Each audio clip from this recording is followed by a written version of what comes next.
আসো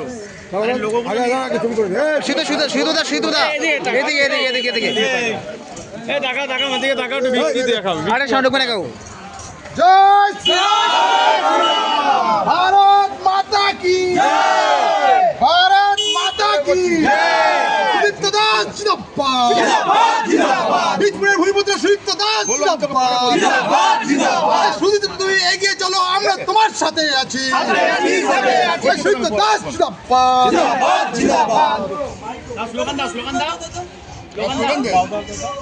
বীজপুরের ভূমিপুত্র সুদীপ্ত দাস জিন্দাবাদ সুদীপ্ত দাস জিন্দাবাদ ভারত মাতা কি ভারত মাতা কি বিজেপি বিজেপি বিজেপি জিন্দাবাদ বিজেপি বিজেপি বিজেপি জিন্দাবাদ বিজেপি বিজেপি বিজেপি জিন্দাবাদ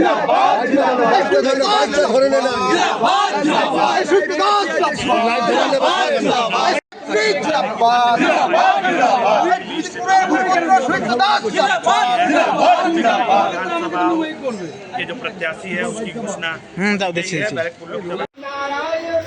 पंडित जी तेनी पंडित जी उधर से कराइए पंडित जी उधर से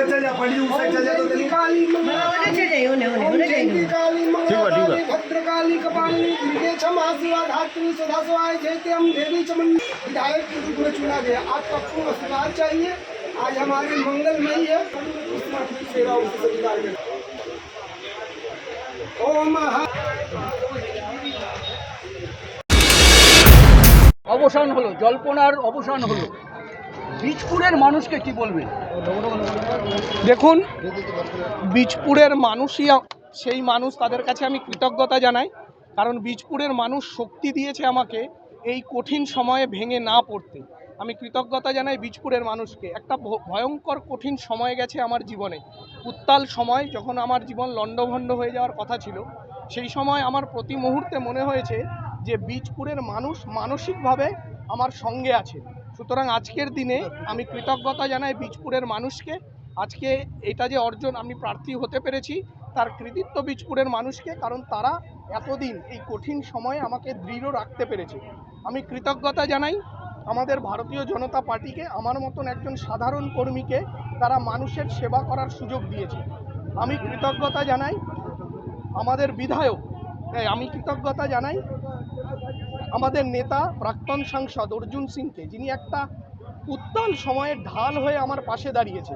আমি ভারতীয় জনতা পার্টির সমস্ত কর্মীকে কৃতজ্ঞতা জানাই, যারা একটা দীর্ঘদিন ধরে ঘাম রক্ত ঝরিয়ে পার্টির পতাকাটাকে উপরে তুলে রেখেছে। আমি কৃতজ্ঞতা জানাই আমার পরিবারকে, যারা কোনো প্রতি মুহূর্তে আমার বিশ্বাস জুগিয়েছে যে আমি পারবো।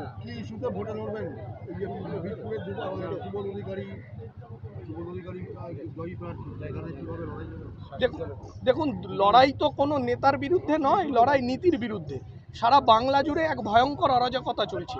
সারা বাংলা জুড়ে আপনারা দেখেছেন যে কি অবস্থা, যেখানে অভয়া বিচার পায় না, যেখানে একটা ভয়ঙ্কর কঠিন অবস্থা, চাকরি নেই, যেখানে চাকরি চুরি হয়ে যায়, দুর্নীতি, ভয়ঙ্কর দুর্নীতি, তোষণ, যেখানে বেকারের এর বিরুদ্ধেই আমাদের লড়াই। বীজপুর তার বাইরে নয়, এবং বীজপুর জুড়েও আমাদের নির্দিষ্ট অনেক কিছু আছে, সেগুলো আমরা আপনাদের সামনে বলবো, মানুষের সামনে তুলে ধরবো, মানুষের দাবিটা আমরা করবো।